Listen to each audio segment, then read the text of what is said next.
Akvaryum kültüründen sevgiler, saygılar, zevkli hobiler.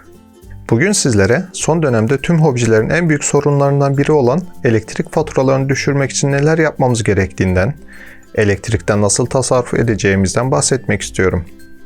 Akvaryum hobisindeki en büyük giderlerden biri maalesef elektrik faturaları ve bu faturaları yüzünden pek çok arkadaşımız bu hobiden ayrılmaktadır.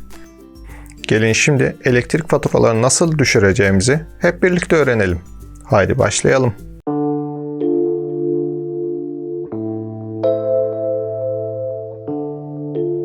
Öncelikle sevgili dostlar, videolarımızın daha çok hobiciye ulaşması adına videomuzu beğenmeyi, abone olmayı ve özellikle de kanalımızı eş, dost ve arkadaşlarınıza önermenizi rica ediyorum. Evlerdeki bütün balıkların güzel yaşamaya hakkı var. Ayrıca bizi Facebook ve Instagram hesaplarımızdan da takip edebilirsiniz. Balıklarımızın günlük hallerini ve özel görüntülerini her gün sosyal medya hesaplarımızdan paylaşıyorum. Bildiğiniz gibi akvaryumda kullandığımız ekipmanlar elektrik ile çalışmaktadır. İç filtreler, dış filtreler, hava motorları, dalga motorları, ısıtıcılar, aydınlatma ekipmanları. Bunların hepsi elektrik tüketir. Sizlere daha önce bu tarz ürünler alırken elektrik tüketimi az olan ürünler almanızı tavsiye etmiştim. Her ürünün üzerinde watt cinsinden saatlik tüketim miktarları yazmaktadır. Çin malı diye tabir edilen ürünlerin genellikle tüketim miktarları fazla olmaktadır. Kaliteli ürünlerin ise diğerlerine göre tüketimleri daha azdır. Öncelikle kendi akvaryumlarınızın hacmine ve ihtiyacınıza göre bir ürün seçmelisiniz.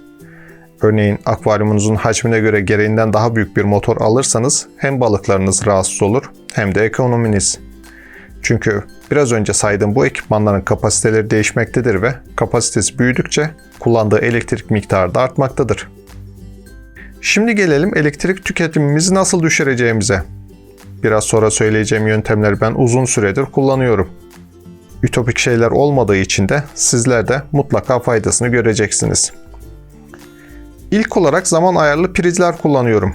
Herhangi bir yapı marketten ya da internetten satın alabileceğiniz bu ürünlerle motorlarınızın hangi saatte kaç dakika çalışacağını ayarlayabiliyorsunuz. Mekanik olanlarda 15'er dakikalar halinde, dijital olanlarda ise dakikalık olarak ayarlama yapabilirsiniz. Ben samplarda kullandığım kafa motorlarını ya da iç filtre kullanmam gereken durumlarda bu motorları mutlaka zaman ayarlı prize takıyorum. Genel olarak 15 dakika çalışacak, 15 dakika duracak şekilde ayarlıyorum. Bu prizlerde benim ayarladığım şekilde motorlara elektrik veriyor ya da vermiyor. Bu durumda da günde toplamda motorlar 24 saat yerine 12 saat çalışıyor. Bu da demek oluyor ki motorların tüketimi yarı yarıya düşüyor. Hatta bu yöntemi akvaryumunuzun ışıklandırma sistemi için de yapabilirsiniz. Havanın kararma durumuna bağlı olarak otomatik yakabilirsiniz ya da otomatik söndürebilirsiniz. Ben de motorlarda olduğu gibi ışıklandırma sistemimde de bu zaman ayarlı prizleri kullanıyorum. Ancak zaman ayarlı prizleri ısıtıcılarda kullanmıyorum. Isıtıcılar biraz daha hassas ürünler olduğu için sizlerin de ısıtıcılarda kullanmasını tavsiye etmem. Ama merak etmeyin, ısıtıcılar için de size biraz sonra farklı önerilerde bulunacağım. İkinci olarak akvaryumların etrafını strafor ile kapatmak da elektrik faturalarınızı düşürecektir. Bildiğiniz gibi akvaryumda kullandığımız ekipmanlardan olan ısıtıcılar çok fazla elektrik tüketmektedir.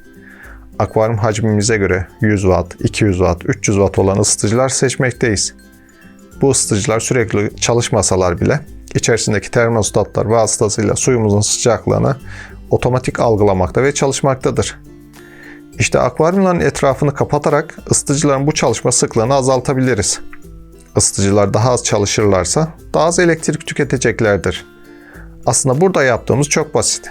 Akvaryumun arka ve yanlarına uygun ölçülerde straforu yerleştirirsek akvaryumdaki suyumuzun ısı kaybı azalacaktır. Akvaryum suyu daha yavaş soğuma eğiliminde olunca da haliyle ısıtıcılarınız pasif konumda kalacak ve gün içerisinde daha az elektrik tüketecektir. Yine yapı marketlerde 1 santim kalınlığında yoğunlaştırılmış straforlar bulabilirsiniz.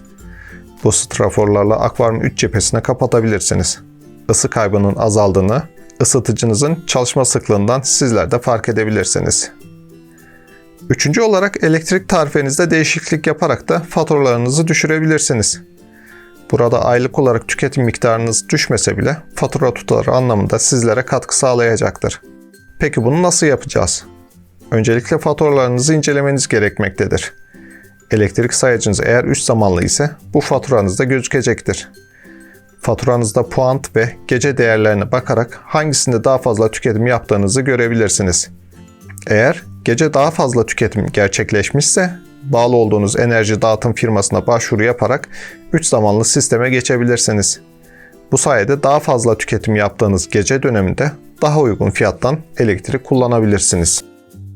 Dördüncü olarak da eğer akvaryumlarınızın sayısı fazlaysa onları tek tek ısıtıcıyla ısıtmak yerine onların bulunduğu odayı ısıtabilirsiniz. Bunu da elektrik yerine doğalgaz ile yapmanızı tavsiye ederim. Yani odanızı doğalgaz ile ısıtabilirsiniz. Çünkü bu videoyu hazırladığım dönemde doğalgaz elektriğe göre çok daha ucuzdu. Tabi burada şunu da belirtmek isterim. Odayı ısıtmadan önce odanın yalıtımının nasıl olduğunu incelemeniz gerekecektir. Odanın yalıtımı iyi bir şekilde yapılmış ise ciddi anlamda tasarruf sağlayabilirsiniz. Evet sevgili dostlar, bugün sizlere elektrik faturalarını düşürmek için neler yapmamız gerektiğinden ve elektrikten nasıl tasarruf edebileceğimizden bahsettim.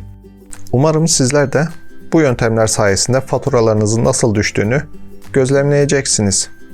Sormak istediğiniz bir şey olursa yine aşağıya yorumlar kısmına yazabilirsiniz.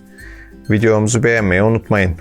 Ayrıca bizi Facebook ve Instagram hesaplarımızdan da takip edebilirsiniz.